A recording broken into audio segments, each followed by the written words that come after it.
You, I think, reasonably recently went on a USO tour to entertain vets out in the field. Well, they all come to and thinking that they're going to see the Dallas Cowboy cheerleaders, and it's a novelist. I mean, so it didn't go over that well.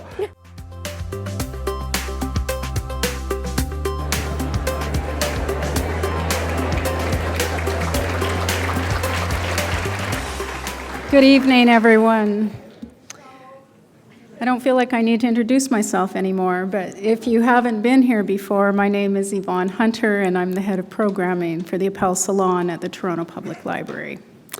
It is my great pleasure this evening to welcome #1 New York Times bestseller Michael Connelly to Toronto in conversation with Toronto Star books editor Deborah Dundas. The Toronto Star and the Toronto Public Library are great friends, and you may have met a few ambassadors from the Star in the line tonight, introducing you to their new Star Touch app. And now I would like to invite my colleague from the Star, Bob Hepburn, to come to the stage.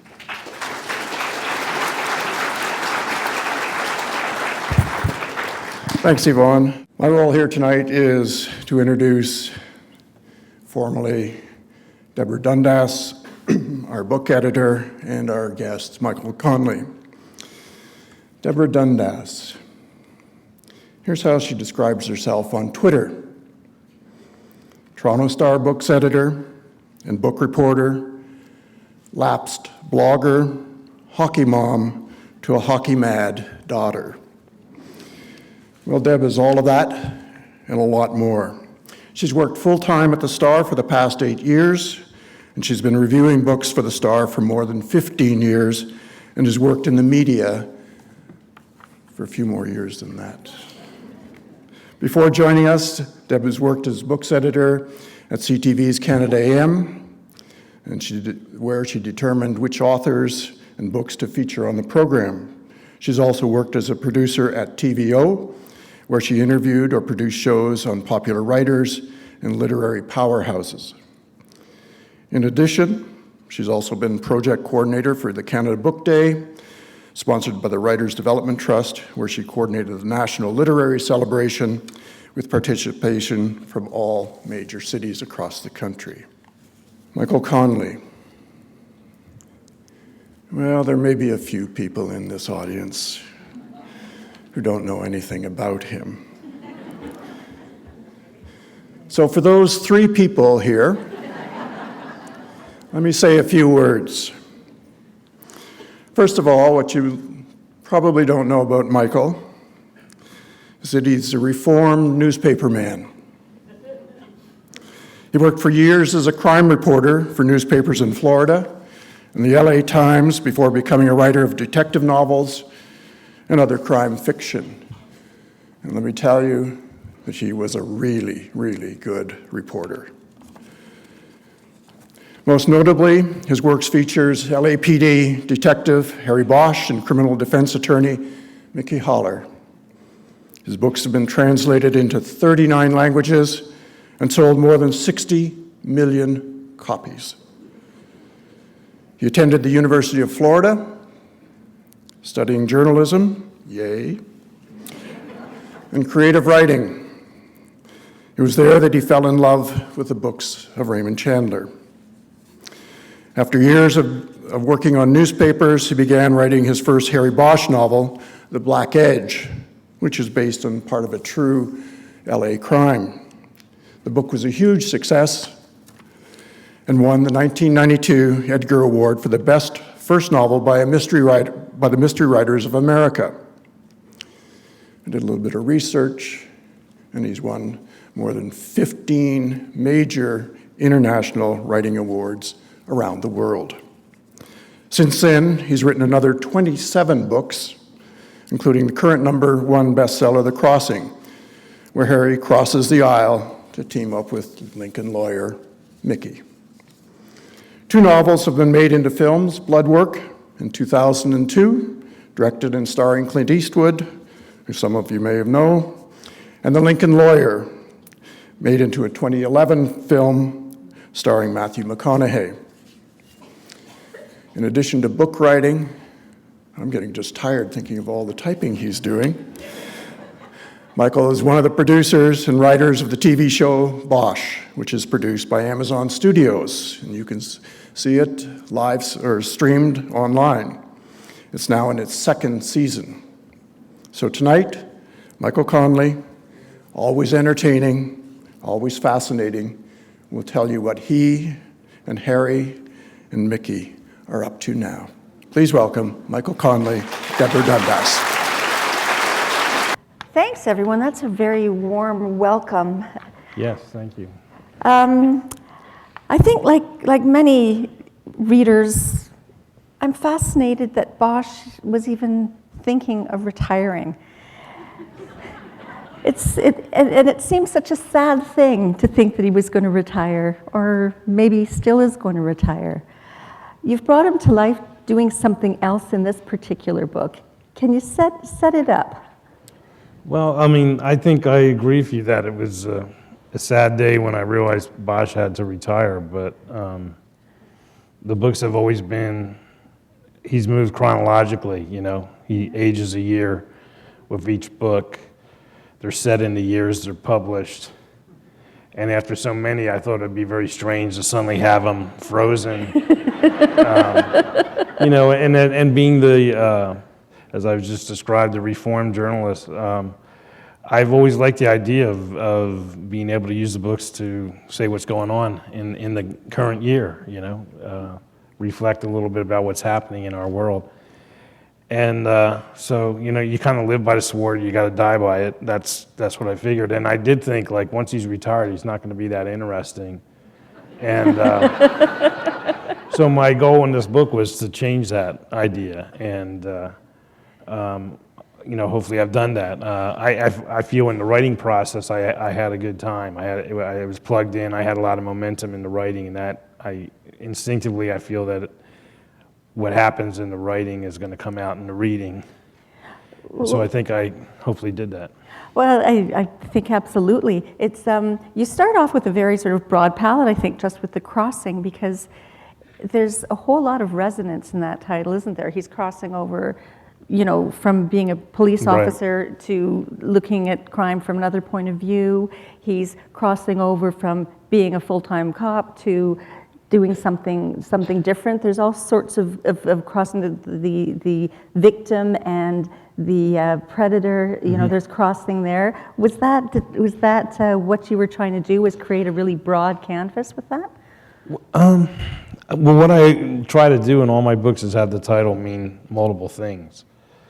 So the reader will think like, oh, that's what that is. And then 50 pages later, oh, I was wrong, it's this, you know, that kind of thing. And I do think, I guess because I'm a voracious reader, I do think in terms of how books are read or how stories are delivered and how they're accepted and consumed. And I try to put in to my stories moments of fulfillment or you know, that I get from my own reading. And that's kind of, you know, taught me how to write by having been a reader is produced me as a writer.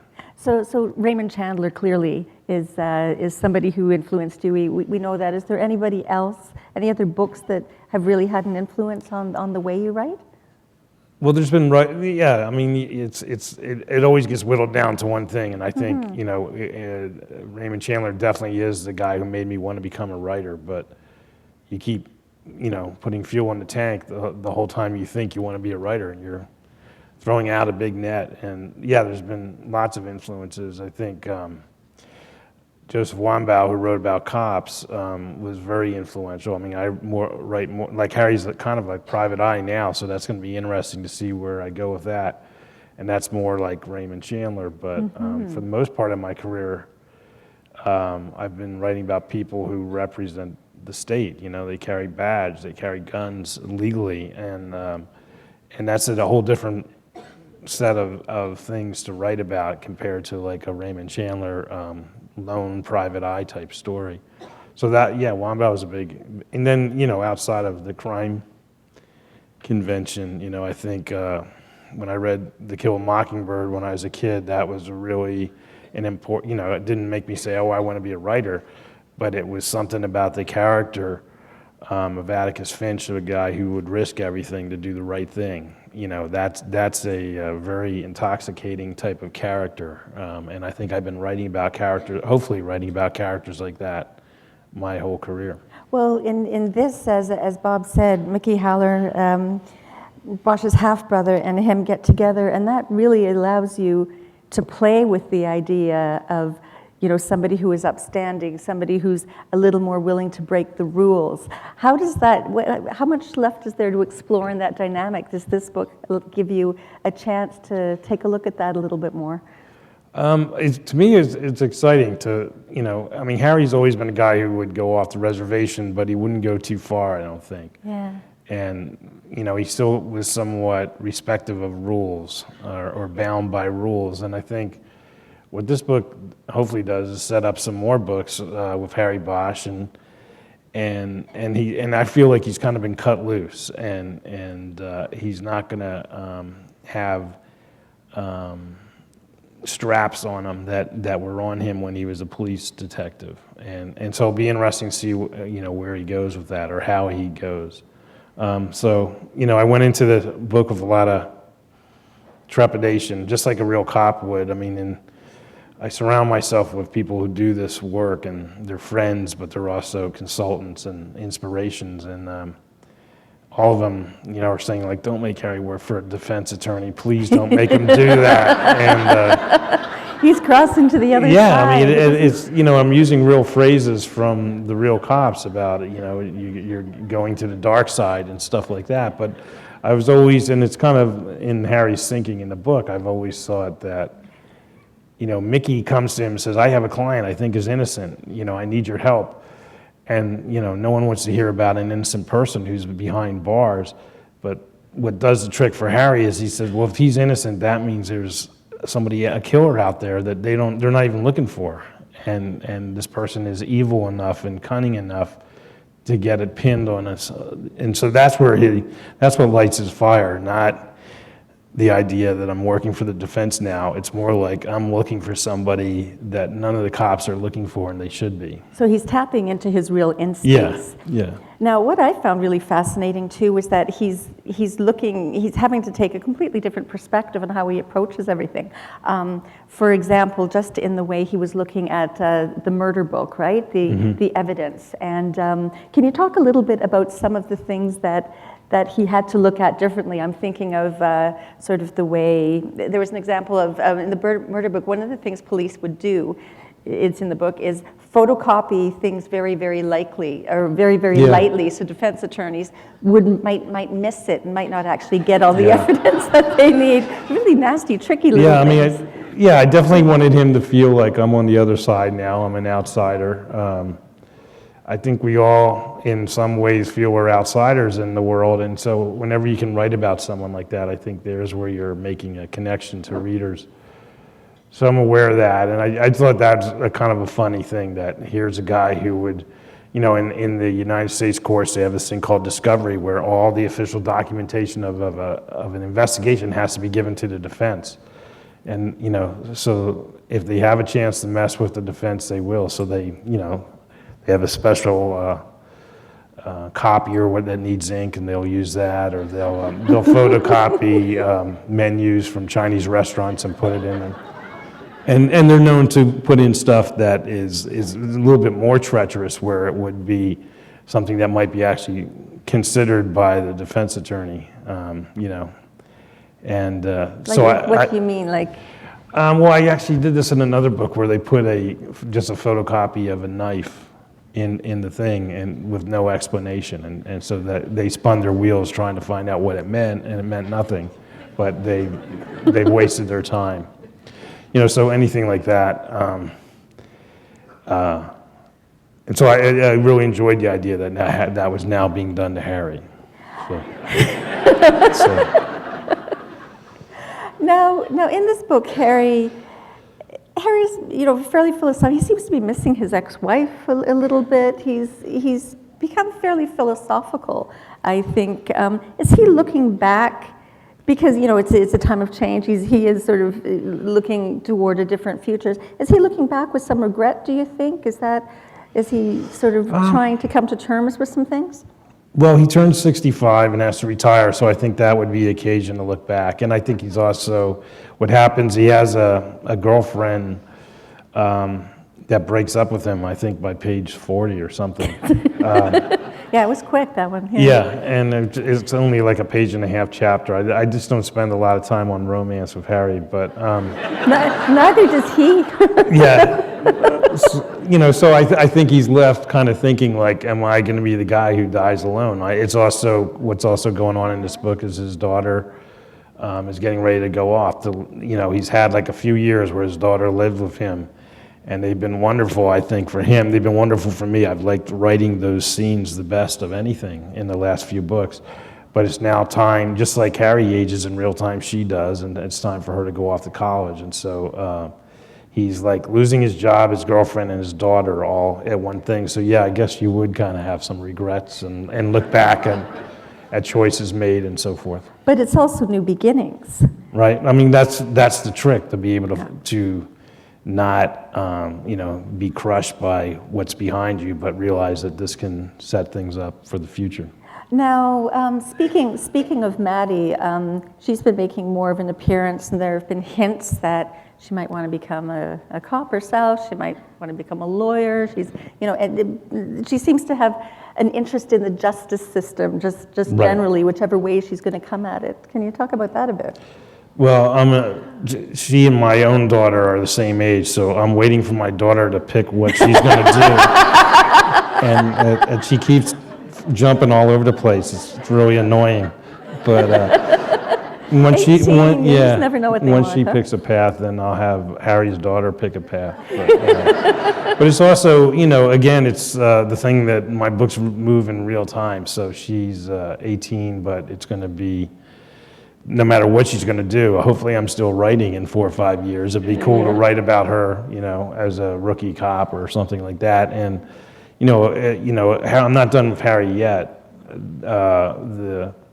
The chronology dictated that he retire, and I have some cool ideas for him in the next few years. But eventually, I like all my books that are all kind of linked and kind of moving on the same path. But eventually, a newer generation has to continue them if I continue to write, which I plan to do. So, so she's like a really good seed that I've planted, and hopefully in 4 or 5 years, it's going to be something I can do something with. And I've other seeds as well that I can come back to. Mm-hmm. This also allows you to take a different perspective on the justice system, right? I mean, you can look at it from the point of view of the police. You can look at it from the point of view of the defense. Is there any plans to take a look at it from different parts of the justice system, from a judge's point of view, for example, or, there's so many different ways of coming at it. Yeah, I don't know about judges, but, I've tried to, over my career, kind of take in institutions. Like, I've written about a journalist, so I have like 2 or 3 books about a reporter.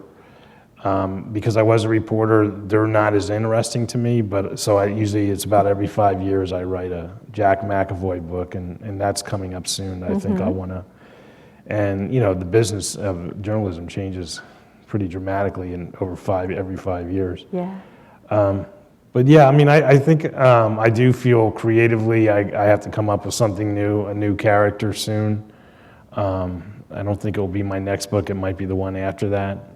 And yeah, that's one of the prevalent things. Like, what's the angle I can take on this, this thing called criminal justice or the justice system, and it's always moving. It's hard to get a clear angle on it, no matter, even if you're writing about a detective. But yeah, I mean, we'll see what happens. I try to, like as I said before, I surround myself with people who do this kind of work, and one of them is a judge, in fact. But and then I wait for inspiration, and I've just been lucky that it keeps coming. Something happens, some story I hear, something I see, and it happens again. There's a lot of luck, a lot of serendipity. You know, I think this was the perfect time in the real world for Harry to go outside the police department because, you know, what's going on with the police in the United States has really called into question how we police, how we treat people. And this story has a little bit of that in it, and it just timed out right for me that now Harry is outside the police department, looking at the police department, and reassessing some things that he thought about it. Mm-hmm. Now, it took, I'm going to sort of back up a bit into how you started writing. Now, you, as you said, were a journalist for quite a while, and you did the crime beat, but you always knew that you wanted to write novels, right? Mm-hmm. But you couldn't, or could you not, or did you not write them until you got to LA? What was it about LA that sparked thinking, okay, now here we go? It's hard for me to know that. I guess if I knew it, I would have moved there sooner. But I grew up in Florida, and I worked for papers there, and I wrote 2 novels that no one's ever read. They were like the learning process. And did you just bench them, or? Yeah, they got what they deserved, and they're in a drawer somewhere. But I had to write them. I definitely had to Do you know write them. what's going to happen is somebody's going to discover them 20 years from now, and then they're going to republish them. Oh, well, That's I a won't be trend, yeah, around. like Harper Yeah. Lee and. Yeah, one of them's called Go Set a Watchman. It's weird. Funny that. But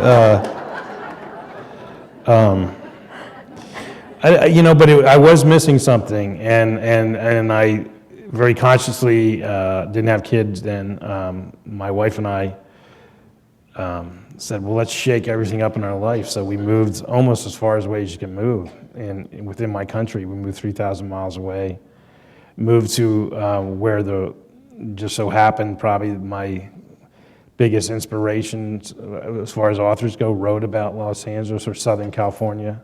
So I kind of went to that world, and I think somehow it inspired me. I think there was a bit of desperation involved as well. You know, like I had written 2 novels that did not deserve to be published. I felt like maybe 3 times after that I got to concentrate on just being a journalist, I thought. And so a lot went into this process of seeking the proper mix of ingredients and inspiration, and it all came together in the move. Now, how did you know that they weren't worth being published? Did you see publishers? Because I'm a reader. You know, I'm a reader, and I just knew I couldn't put my finger on it. I sort of could. I sort of did eventually, but at the time I wrote them, I was not aware of what they were missing. And but you know, if you're reading, especially in the world of crime fiction, like when I decided I wanted to be a novelist, it wasn't a novelist. I wanted to be a crime novelist specifically because that's what I loved reading. And you know, so if you're well versed in that world, you can definitely tell if you don't have it in your own writing.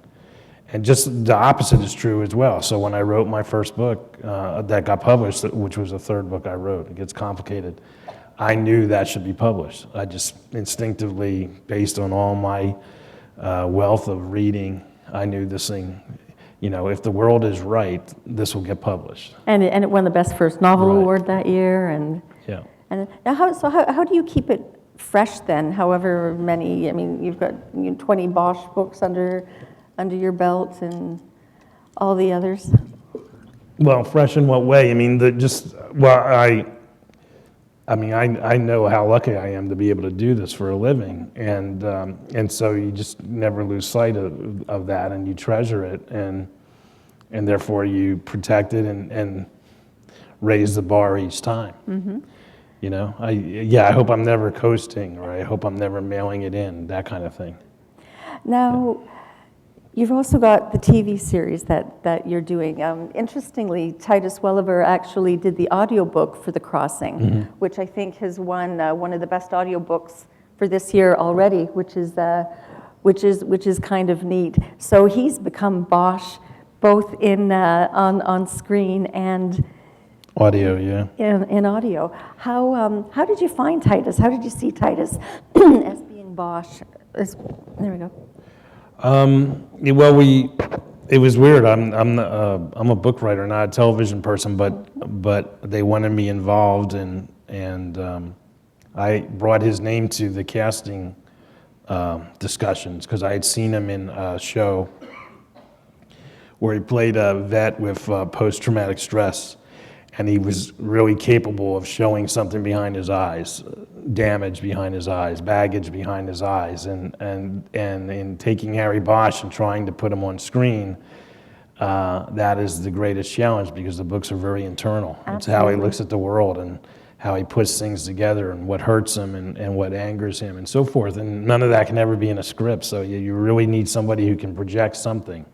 Now, you're the executive producer on that series. Now it's in its second season now. Right. So how do you feel about how it's unfolding? You've had to condense and change around timelines, and was that challenging, fun? Yeah, it's challenging and fun. I've really enjoyed it. In Canada, it's on something called Crave TV. That's right, so yeah. you can see it if you want.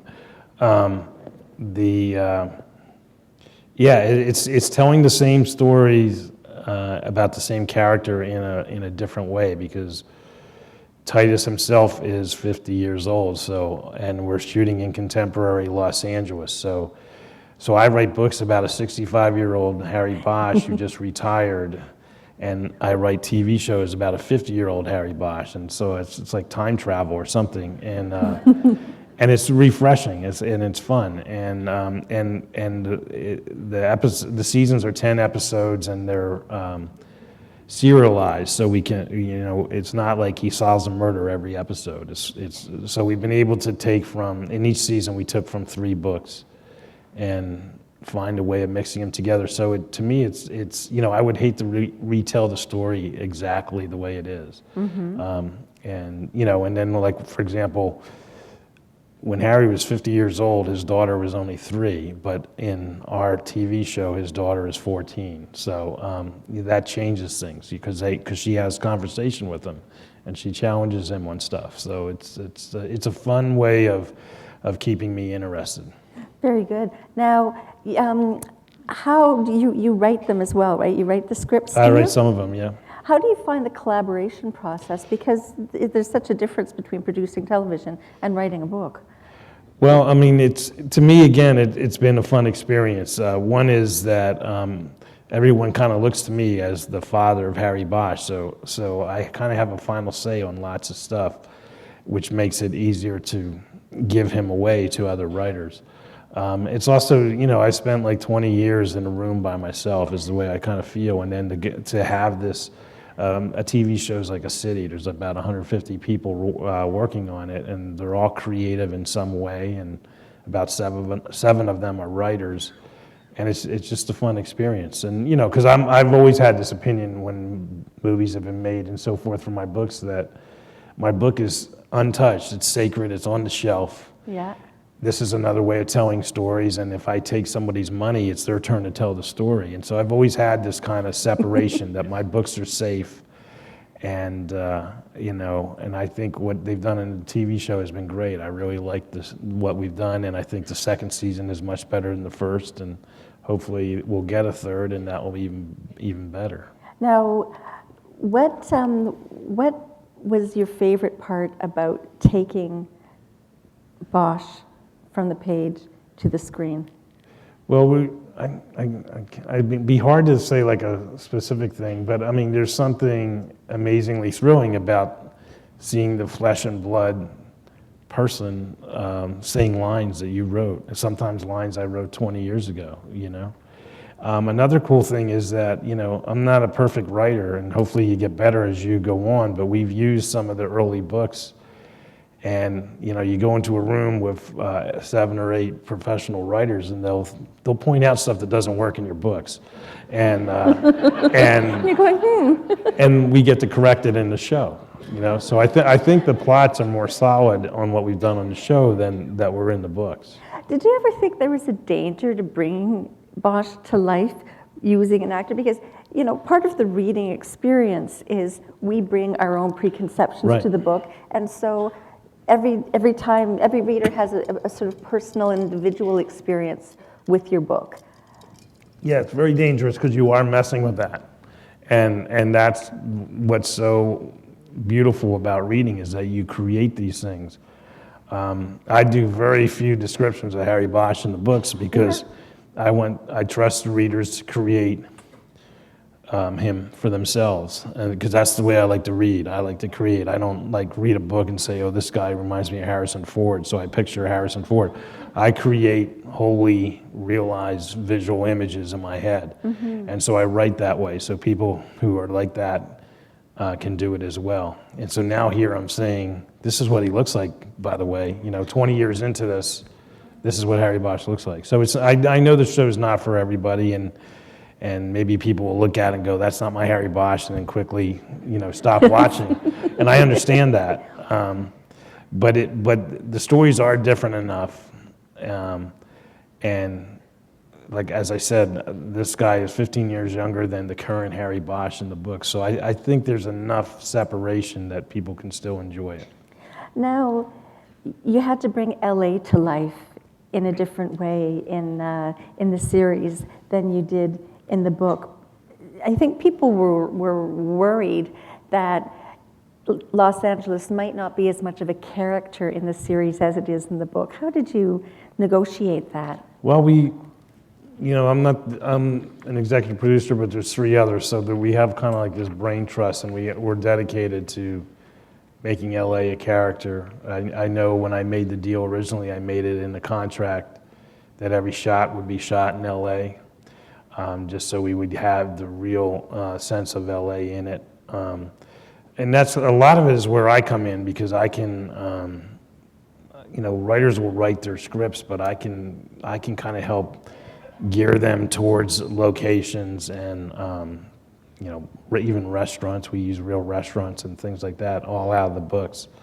So I kind of feel like I'm kind of the location czar, that I watch over that kind of stuff. And, we have a real location team that are fantastic in finding places that are off the beaten path, and they read the books and draw out from the books locations that they'll go check them out and see if they'll let us film and so forth. So I think that's a key thing. The 2 key things were who would play Harry Bosch, and how do we make that leap from a very internalized person and through his actions and his words reveal him. That's number 1. And the second thing was, don't forget that LA is an equal character in the books and should be in the show. Mm-hmm. Now, also sort of equal importance is the jazz. Yeah, Harry, I think that's a character stroke about him, what he listens to. And so the soundtrack is important. And then that's where it goes into the clash of creativity and cash, because it costs money for music, and we have a certain music budget and so forth, and some of the playing around with that has been interesting. How have you negotiated that? Because I mean, you mention in your books, some pretty big big names and famous pieces. Yeah, the soundtrack of my books would cost like $1 million probably. So, but we have, you can take classic music and re-record it, because you never hear a full song. You only hear like 10 seconds here or 15 seconds there. And so there's ways around that, and there's recognizable music. This second season, there's a jazz saxophonist named Grace Kelly, who's been mentioned in the books because she's a friend of mine. And she actually plays, Harry goes into a jazz club and she's playing, and that was kind of a cool scene, I felt right out of the book, one of the books. Yeah. So how important is that to sort of mention and bring people in that and maybe give people a little boost up here and there? Well, if it's in the books, it should be in the show, is the way I look at it. I'm not going around trying to give everybody a job because I know them. It really is a question of, like, is this reflective of what's in the books? Is this something that was in the books? And, and we're not, basically there's 20 Harry Bosch books, and we can take what we need. And there was a scene in a more recent book, I think it was The Burning Room, where Harry just goes into a club and sees Grace Kelly playing, and that's what we filmed this year. Mm-hmm. So to me, that was like a no-brainer. Plus, she had a song called Blues for Harry Bosch, and that's what's played. Well. So that kind of sealed the deal. So is the alto sax, is that your favorite? personally? I guess so. I didn't grow up being a jazz guy. It was something that came out of me choosing this for Harry Bosch, and then I was a reporter, so I researched it, I studied it, I listened to it, and I kind of narrowed in on that because I wanted him to have something very specific, and then it got connected with a musician played a lot in Los Angeles named Frank Morgan, who played that. Yeah, yeah. And some of his recordings I just felt were really close to my, it's very kind of mystical, but how I feel about Harry Bosch is reflected in some of his music. Now, do you have a playlist when you're writing? Do you have a playlist? I mean, I know a lot of people do. Some people like silence, some people like music. Oh, I can go either way. I mean, it depends on if there's activities I want to, like I hear sounds or something, I want to drown it out. I mean, when I first wrote the first couple books, I lived in an apartment a block from a freeway, and I played music just so I could, there was just like that hissing sound of the freeway that I wanted to get rid of. And that started me playing jazz when because I didn't want music with lyrics, because that could also be a problem for me. So I started playing jazz. That's how it started. I don't play jazz all the time now, but I get a lot of recommendations from people who read the books and say, if you like this guy, try this guy, and I do. And sometimes that stuff ends up in the books. That's all very serendipitous, isn't it? That's part of the fun. Yeah. Especially if you get a recommendation and they're right, and it's like that. Yes, I definitely connect with that. That's going to go in a book. So those research skills and that curiosity, how much of an impact has that had on the way you write your Bosch books? Well, I mean, everything is a search for inspiration, creative inspiration. Writing a book is a long haul. It takes me about 11 months to write a book, and so I need to find ways of being able to be plugged in. And I always say I never want to have to set an alarm clock to write. I want to just wake up early because I got to get back to it. That's great. And so you try whatever you can to get to that point. And I can't put my finger on why, but music is a big part of that for me. Music can inspire me to want to be a better writer. Mm-hmm. So that's where that plays a part in my creative life, and then it ends up in the books. Usually if I'm listening to something, Harry's listening to it, for example. And so that's that. And it's not just music, it can be other things. So I keep coming back to this. I write about detectives, and my good friends are detectives, and so, like, do you hang out? You hang out. I mean, these are your buddies. Where did you meet them? Did you meet them when you were on the crime beat? How did these relationships develop? I haven't been a reporter in 20 years, so most of those people are retired. Usually someone will make a mistake of sending me an email to my website that says, I got something wrong, but if you need any help, here's and it's like bad news. And so I have some pretty good friends that literally that's how I met them, and now they're consultants on the TV show and all that kind of thing. But most of my stories get inspired by hearing a story one of them has told me, and it's usually a story that involves them, so they're, this kind of connects with music. It's something oral that works for me, and so if they tell a story about the time, they were running down an alley and someone shot at them, their voice changes because it's a meaningful story to them, and so I pick that up. I somehow can pick that up, and I tune in, and I get more interested. And I would say, in 28 books, 25 of them have been inspired not by something I read or saw, but someone telling me a story that was significant to them. And then that sparked your imagination, Yeah. and then you built on it. Yeah, and I totally will wrap all kinds of fiction around a little grain of a story. The Crossing was inspired by one of these guys telling me a story about what he always considered his craziest murder case, and that was a guy who brought someone else's DNA, semen, to a crime scene to throw off the cops. I mean, how devious is that? And he did catch the guy, and he was like, it was his biggest triumph as a detective that he outsmarted this guy who had planned this, and him telling me the story was the start of this book. The police in this story, they're nasty. Some of them are, yeah. Why go that route? Is it riffing on what we're seeing sort of south of the Maybe, border these days? yeah. I mean, but on part, I don't want to act like I don't want to be didactic and I'm Mr. Know-it-all about how police should be. But there's something going on in our country about that, and it flies in the face of Harry's idea that everybody counts or nobody counts, and so that attracted me. But the other basic thing is I have to have foils for Harry Bosch, and Harry's outside of the police department now, so what's a better foil than his old buddies? Crooked police. Yeah. So that was like kind of a natural thing that just comes out of knowing how to, or thinking you know how to tell a story. Now Bosch is a vet. You, I think, reasonably recently went on a USO tour to entertain vets out in the field. Can you tell us a little bit about that? Well, they all come to and thinking that they're going to see the Dallas Cowboy cheerleaders, and it's a novelist. I mean, so it didn't go over that well.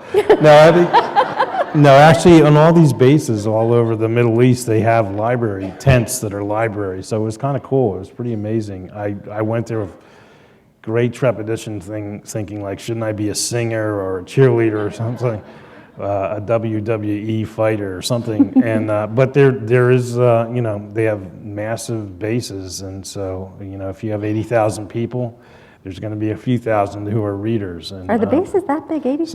Some of them are big. Some of them are amazing. They have like courthouses and stuff. Because I remember going to the whole judicial base part and all that. But yeah, no, it was fun. It was eye-opening to go to these places and knowing some of the history and so forth. And yeah. How did you get involved with going? How did that come I'm about? in the group called the International Thriller Writers, and the USO went to them and said, we think, in addition to our cheerleader tours and our country music tours, we think there is an audience for book writers, especially thriller writers. And so every year they do a tour and they send 5 writers, and I got to go, so that was cool. That's pretty neat. Yeah.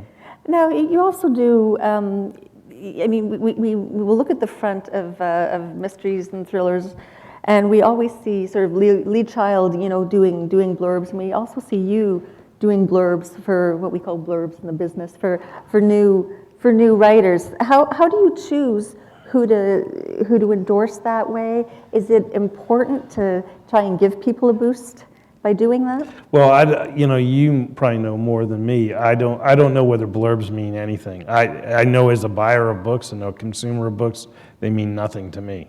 I usually read the first page of a book and decide if I want to read the rest of the book. But it is part of the industry that especially new writers, it used to be the publishers would go out and get these, and now it's even more difficult because they tell the writer, go try to find some blurbs, and it's like, God, what a hard task. I didn't have to do that. I was so lucky. I got in before that, and my editor was the one sending out and getting blurbs. So I'm very sympathetic to that, and so I try to. It's about getting a foothold, and so I try to keep it to not first novels and things like that, if I can. But it's tough. It's tough to find the time because of my last couple of years have been extremely busy. I'm up here boasting about what a voracious reader I am, but I'm not anymore. And I'd say in the last 2 years, I've probably had time to read 5 books. So. And then the other aspect of that is that I can write when most people read. Like if I'm on a plane or a train or something, I'm usually writing. In bed, I have my laptop and I write. So. That's the sadness of my life, is that I'm here because I was at least a voracious reader, and now I don't. I'm not putting as much fuel in the tank that I used to, and that there's going to be a problem down the road. I know that. I had dinner last night with Peter Robinson, a local writer who's a great writer, And he said he hasn't written in like 6 months. All he's been doing is reading private eye novels. And I was thinking, like, God, that's what I want to do. I want to do that, and I got to do that soon. So. Well, I mean, he's heading toward potentially being a private eye Bosch is. How are you going to approach that sort of aspect? I'm trying to make it not like what we've read in Raymond Chandler. So I'm spending some time, again, I'm surrounding myself with people that do that now and use a lot, and it's kind of antithetical to Harry, but use a lot of technology in what they do. And I'm trying to, the story I'm going to write, I'm going to start writing a new book next week, is technically Harry Bosch is a private eye, but what he's going to do is something I don't think's been written before. So I don't want to talk about it though, but but I'm trying to, I'm trying to get a new angle on an old horse, How, no, I mean, you have to grow with Harry as much as Harry has to grow with you. How much does Harry reflect your own changes and your own maturing? Well, he's he's 5 years ahead of me, and 6 years, I think, in life, but so hopefully that's a big distance. So but we share the daughter who's the same age, and when I first started writing about him, I very purposely wrote about someone quite different from me, just because it would be a more interesting process. But got lucky, and I've been able to write several times about him, and it's hard to keep that distance. So we more and more share the same kind of view, I think, of the world, and a lot of that view is colored or structured by being a father and being hopeful about our kids in a seemingly dark time. How did fatherhood change the way you write? I think it's sort of the same answer. It's just part of you. I think you have more hope when you have a kid, and I think Harry became less cynical and more hopeful in these books. And I think you're more careful of your choices. I'm not saying anything anyone here hasn't experienced, and I think that just kind of comes out in the books. Now, when you sort of change tack with Bosch, when there's changes happening, how do readers react to that? I mean, do they want to see the same thing, or do they enjoy growing with Bosch, do you think? You must hear from them. Well, this is actually the only event I'm doing for this book. It's weird. I usually do monster tours and so forth, but because of the TV show, I didn't do anything, and the show wrapped last week, and so I came to Toronto to do this. That's a great way to celebrate. Yeah. So I haven't heard a lot of feedback on this book, but I trust the readers are along for the ride, and they want to see. I don't think they'd be happy if Harry didn't change from book to book, because we all change from year to year in our lives, and I think seeing him trying to make his way is where people connect to him. So I don't think anyone would be upset. Probably not. No. So when you write, when you sit down to write, do you have what's your process? Do you have any way that you start writing your book, and do you have to map it out, or do you just kind of go with the flow? How does that work for you? Yeah, I don't do the map out. I don't do an outline. But I think about it. Like, I finished this book in June, I think it was, The Crossing in June, and I've been involved in the TV show, but I've been thinking about what to write next ever since, and now it's time to do it. And so I get it. It's a way of, it's kind of like deprivation. You don't write about Harry Bosch so that you can't wait to write about him, and then you hit the ground running. And I usually know the beginning and the end for sure, and then I have some sense of different vignettes or aspects of plot that have to take place, and it's all kind of fuzzy. But I'm a big rewriter, so I start every morning by rewriting what I did the day before. I usually finish every day in the middle of a sentence because it's so easy to finish it the next day and get going. It's just a little kickstart, and you just do whatever you can to maintain momentum. That's great. Okay, well, we're actually coming up toward the end of our time with Michael, but what that means is we can throw open the floor to questions from the audience if you have. What I would ask is that if you do have a question, go to the mic in the center aisle there.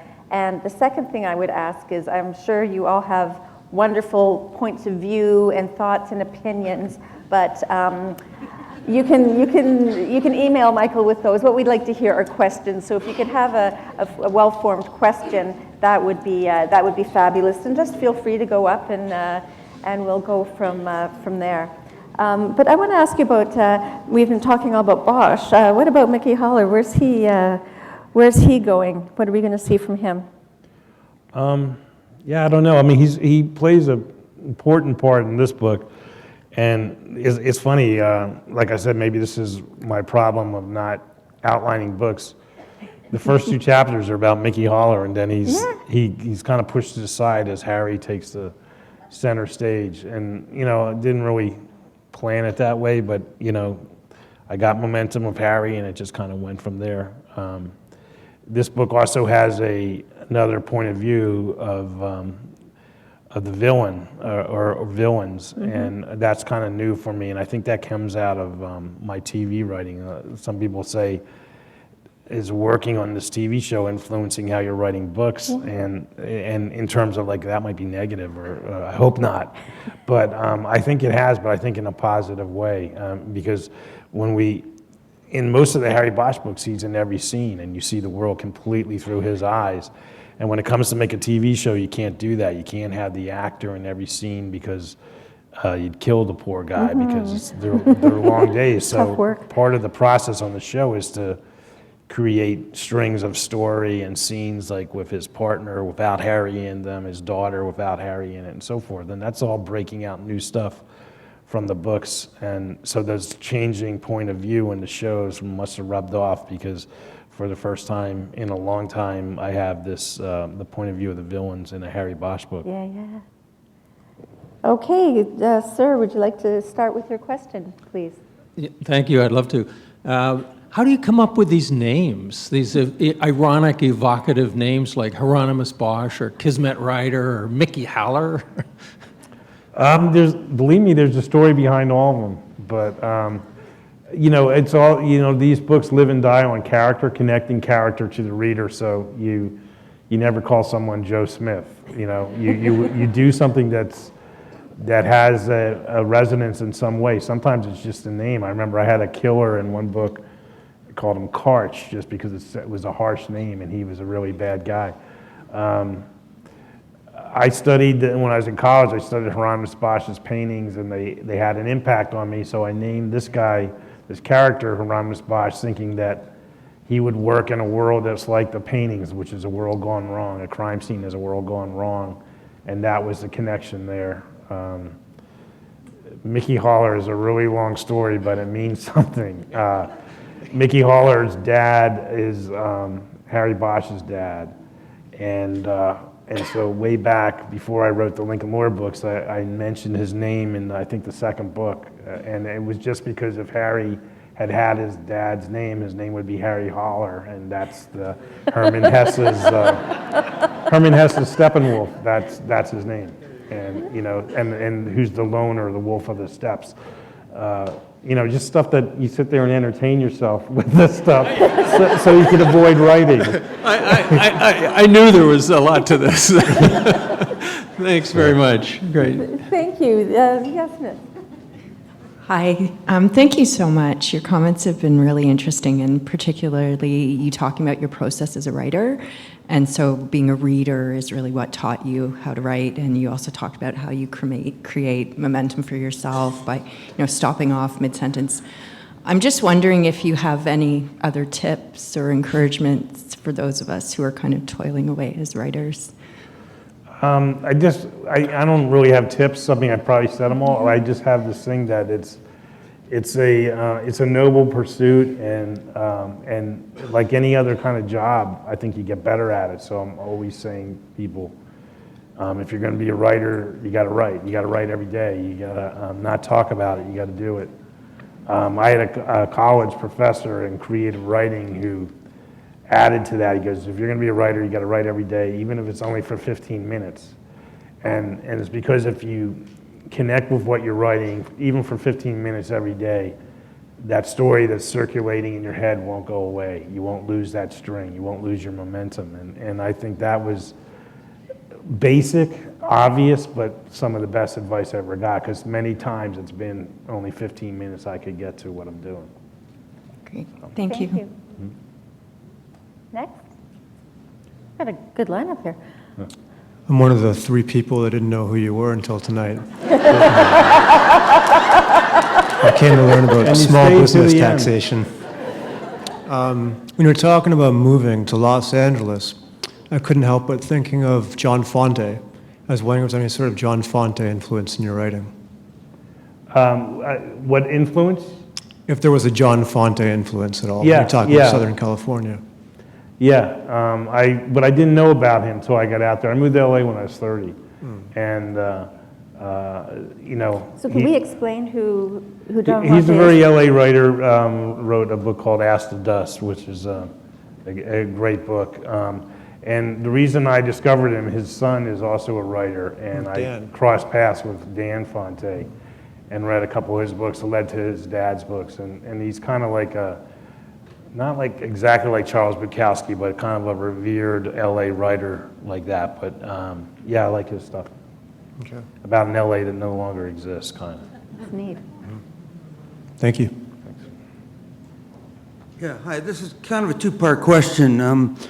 You had 2 books that went to movies that weren't Bosch books, and eventually you got all your rights back on all of those. You're doing a Bosch series now. Is it because you want to control sort of what gets to the screen, and what happens when you do a movie deal with the book? Do you get to control it or not? Well, every deal is what you can get out of it, but on the deals where I've sold books to the movies, I have zero control, and it's up to them whether they want me involved or not, and most of the time they don't. I sold the Bosch books to the movies, and it was like a long tail on the deal, and it took me a long time to get them back, the rights back. And when I got the rights back, 2 things were going on. One is I had a lot of books, and so a 2-hour movie was not really going to do this character that I've been writing about for 20 years, you know, justice. And TV had gotten really good and serialized, and so I just, a few years ago when I got rights to Harry Bosch back, I didn't even think about selling it to the movies. I wanted to look for a television deal where they would not do Murder of the Week, but they would serialize it, chapterize it like a book, and that they would include me. And I found that, eventually found that deal, and I'm really happy with it. Michael, as much as it's been a pleasure for me to read all of Bosch's books, I have read all of them. I have also enjoyed your standalone books, and I was wondering if you had any plans for any upcoming standalone novels in future. Yeah, I mean, that's kind of what I mentioned. I think, you know, I could keep writing about Harry Bosch. He's a really extremely interesting character to me, and that world would be fine. But I just feel this creative instinct that it's time for me to do something new. I mean, how many more years will I get to do this? It's always an unknown. But before I'm through, I want to, you know, I haven't kicked out a new character since The Lincoln Lawyer, and that's almost 10 years ago now. So it's time for me to do something new, and I think you'll see that in the next year or 2. Thanks. Thanks very much. I've just been reading The Burning Room, and I was impressed by and the technical aspects of. There's this scene where they're analyzing the video and all the various viewpoints and whatever. But where does that technical knowledge come from? Where do you get it, and how do you work with it? And as well as in your Mickey Haller books, there's a lot of legal technical stuff going on, and it's kind of like what I said. I surround myself with those people. I still I was telling this to Bob beforehand. I still feel like I'm a journalist. I haven't been a journalist in 20 years. I write fiction, but I do research. I spend time in courtrooms. and most of the antics that Mickey Haller goes through are real things that I've seen lawyers do, or the cadre of lawyers and judges who help me with those books in particular tell me. And again, it's oral. They tell me a story. This guy did this in this courtroom, and it lights me up. That's what I want to do that. I think, the technology and the forensics in the Harry Bosch books, it's all accurate, but it's window dressing. And I kind of had this instinct of like, this is where I should do some real work or show some real work. And so, there is a forensic video unit in the LAPD, and my friends, got me into it, and I learned what they can do, and it's pretty astounding. Then it becomes a reporter's job of distilling it into something that won't bog down the reader and affect momentum. And you go from that. Sometimes I leave some stuff out just because I don't have the space for it. I got to keep things moving. Thank you very much. Hi. You mentioned about bringing back Jack to life and continuing a story with Jack. Are you thinking about Henry Pierce? That's interesting. He's the only guy I've never made any reference to after the book, Chasing the Dime.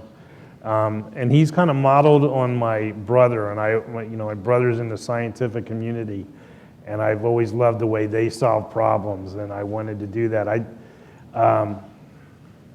don't know, I'd like to check in on him. It's been a while, so maybe him and Cassie Black are characters that I really liked, and then I kind of have not come back to them. So anything can happen. I always say if I haven't killed a character, they can come back. Thank you. Hi, huge fan. I wanted to ask a question about your understanding or your interest in noir fiction.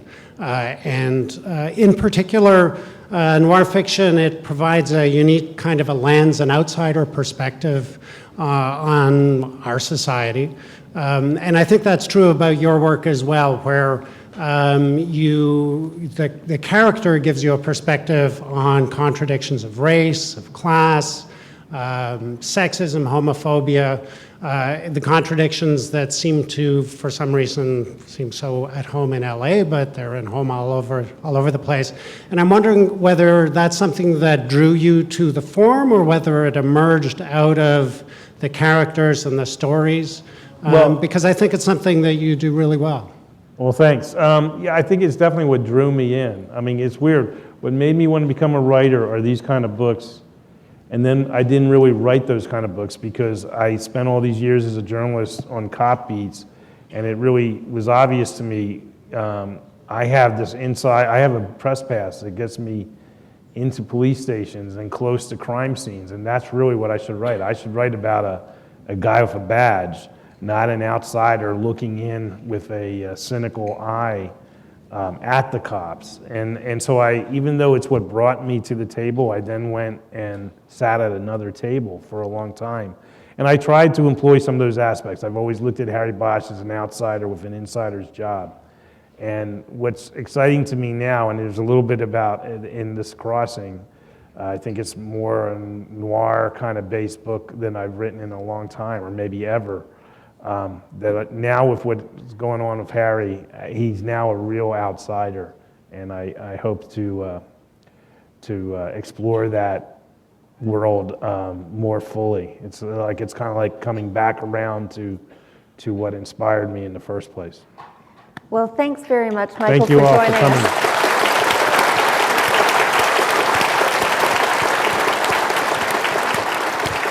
Thank you. That was very nice.